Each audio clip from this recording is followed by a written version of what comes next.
Chapter 5. For instance, we know that when these bodies of ours are taken down like tents and folded away, they will be replaced by resurrection bodies in heaven, God-made, not handmade, and we'll never have to relocate our tents again. Sometimes we can hardly wait to move, and so we cry out in frustration. Compared to what's coming, living conditions around here seem like a stopover in an unfurnished shack, and we're tired of it. We've been given a glimpse of the real thing, our true home, our resurrection bodies. The Spirit of God whets our appetite by giving us a taste of what's ahead. He puts a little of heaven in our hearts so that we'll never settle for less. That's why we live with such good cheer. You won't see us drooping our heads or dragging our feet. Cramped conditions here don't get us down. They only remind us of the spacious living conditions ahead. It's what we trust in but don't yet see that keeps us going. Do you suppose a few ruts in the road or rocks in the path are going to stop us? When the time comes, we'll be plenty ready to exchange exile for homecoming.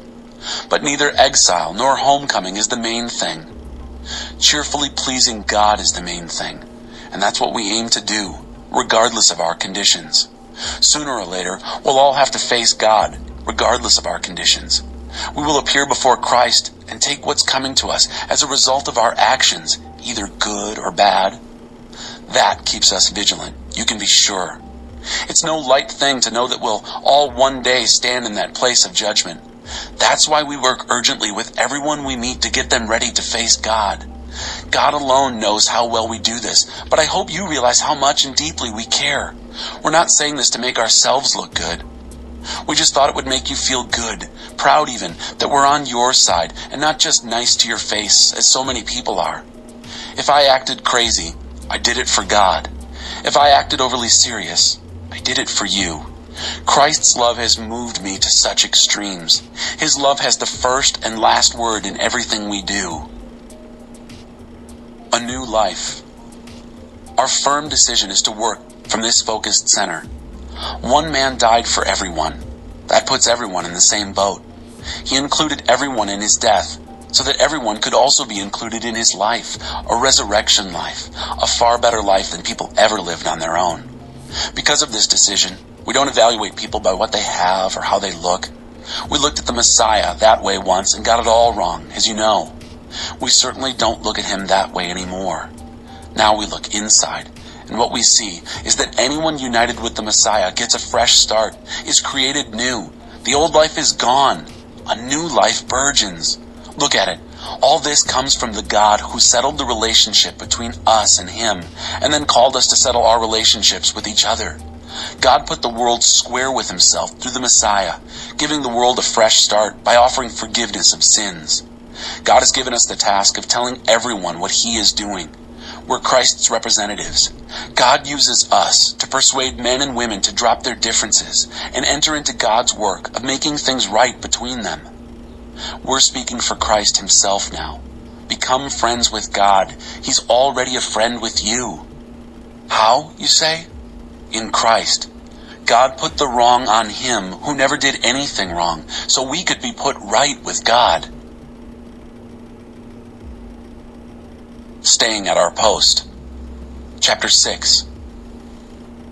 Companions as we are in this work with you, we beg you, please don't squander one bit of this marvelous life God has given us. God reminds us, I heard your call in the nick of time. The day you needed me, I was there to help. Well, now is the time to listen, the day to be helped. Don't put it off. Don't frustrate God's work by showing up late, throwing a question mark over everything we're doing. Our work as God's servants gets validated, or not, in the details. People are watching us as we stay at our post, alertly, unswervingly, in hard times, tough times, bad times, when we're beaten up, jailed, and mobbed, working hard, working late, working without eating, with pure heart, clear head, steady hand, in gentleness, holiness, and honest love. When we're telling the truth, and when God's showing his power. When we're doing our best setting things right. When we're praised, and when we're blamed. Slandered and honored, true to our word, though distrusted. Ignored by the world, but recognized by God. Terrifically alive, though rumored to be dead. Beaten within an inch of our lives, but refusing to die.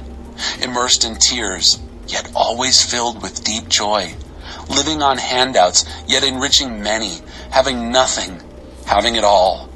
Dear, dear Corinthians, I can't tell you how much I long for you to enter this wide open, spacious life. We didn't fence you in.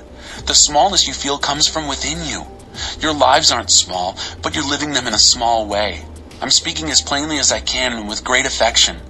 Open up your lives. Live openly and expansively. Don't become partners with those who reject God. How can you make a partnership out of right and wrong? That's not partnership, that's war. Is light best friends with dark? Does Christ go strolling with the devil? Do trust and mistrust hold hands? Who would think of setting up pagan idols in God's holy temple? But that is exactly what we are, each of us a temple in whom God lives. God himself put it this way: I'll live in them, move into them. I'll be their God, and they'll be my people. So leave the corruption and compromise. Leave it for good, says God. Don't link up with those who will pollute you. I want you all for myself. I'll be a father to you. You'll be sons and daughters to me. The word of the Master, God. Chapter 7. With promises like this to pull us on, dear friends, let's make a clean break with everything that defiles or distracts us, both within and without. Let's make our entire lives fit and holy temples for the worship of God. More passionate, more responsible. Trust us, we've never hurt a soul, never exploited or taken advantage of anyone. Don't think I'm finding fault with you. I told you earlier that I'm with you all the way, no matter what. I have, in fact, the greatest confidence in you. If only you knew how proud I am of you. I am overwhelmed with joy despite all our troubles. When we arrived in Macedonia province, we couldn't settle down. The fights in the church and the fears in our hearts kept us on pins and needles. We couldn't relax because we didn't know how it would turn out.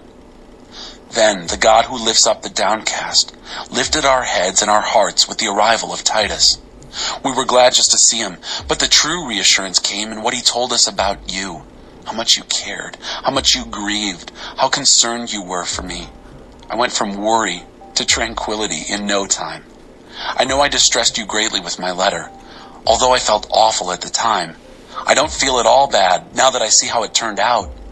The letter upset you, but only for a while. Now I'm glad, not that you were upset, but that you were jarred into turning things around. You let the distress bring you to God, not drive you from him. The result was all gain, no loss. Distress that drives us to God does that. It turns us around. It gets us back in the way of salvation. We never regret that kind of pain. But those who let distress drive them away from God are full of regrets, end up on a deathbed of regrets. And now, isn't it wonderful all the ways in which this distress has goaded you closer to God? You're more alive, more concerned, more sensitive, more reverent, more human, more passionate, more responsible. Looked at from any angle, you've come out of this with purity of heart. And that is what I was hoping for in the first place when I wrote the letter. My primary concern was not for the one who did the wrong or even the one wronged, but for you, that you would realize and act upon the deep, deep ties between us before God. That's what happened, and we felt just great. And then, when we saw how Titus felt, his exuberance over your response, our joy doubled. It was wonderful to see how revived and refreshed he was by everything you did. If I went out on a limb in telling Titus how great I thought you were, you didn't cut off that limb. As it turned out, I hadn't exaggerated one bit. Titus saw for himself that everything I had said about you was true. He can't quit talking about it, going over again and again the story of your prompt obedience and the dignity and sensitivity of your hospitality. He was quite overwhelmed by it all, and I couldn't be more pleased. I'm so confident and proud of you. The offering. Chapter 8. Now, friends, I want to report on the surprising and generous ways in which God is working in the churches in Macedonia province. Fierce troubles came down on the people of those churches, pushing them to the very limit. The trial exposed their true colors. They were incredibly happy, though desperately poor. The pressure triggered something totally unexpected, an outpouring of pure and generous gifts. I was there and saw it for myself. They gave offerings of whatever they could, far more than they could afford. pleading for the privilege of helping out in the relief of poor Christians. This was totally spontaneous, entirely their own idea, and caught us completely off guard. What explains it was that they had first given themselves unreservedly to God and to us. The other giving simply flowed out of the purposes of God working in their lives. That's what prompted us to ask Titus to bring the relief offering to your attention, so that what was so well begun could be finished up. You do so well in so many things. You trust God, you're articulate, you're insightful, you're passionate, you love us. Now, do your best in this, too. I'm not trying to order you around against your will, but by bringing in the Macedonians' enthusiasm as a stimulus to your love, I am hoping to bring the best out of you. You are familiar with the generosity of our Master, Jesus Christ. Rich as he was, he gave it all away for us. In one stroke, he became poor and we became rich. So here's what I think. The best thing you can do right now is to finish what you started last year and not let those good intentions grow stale. Your heart's been in the right place all along. You've got what it takes to finish it up, so go to it. Once the commitment is clear, you do what you can, not what you can't. The heart regulates the hands. This isn't so others can take it easy while you sweat it out. No, you're shoulder to shoulder with them all the way. Your surplus matching their deficit, their surplus matching your deficit. In the end, you come out even. As it is written, nothing left over to the one with the most, nothing lacking to the one with the least. I thank God for giving Titus the same devoted concern for you that I have. He was most considerate of how we felt, but his eagerness to go to you and help out with this relief offering is his own idea. We're sending a companion along with him, someone very popular in the churches for his preaching of the message. But there's far more to him than popularity. He's rock solid trustworthy. The church has handpicked him to go with us as we travel about, doing this work of sharing God's gifts to honor God as well as we can, taking every precaution against scandal. We don't want anyone suspecting us of taking one penny of this money for ourselves. We're being as careful in our reputation with the public as in our reputation with God. That's why we're sending another trusted friend along. He's proved his dependability many times over and carries on as energetically as the day he started. He's heard much about you and liked what he's heard, so much so that he can't wait to get there. I don't need to say anything further about Titus. We've been close associates in this work of serving you for a long time. The brothers who travel with him are delegates from churches, a real credit to Christ. Show them what you're made of, the love I've been talking up in the churches. Let them see it for themselves.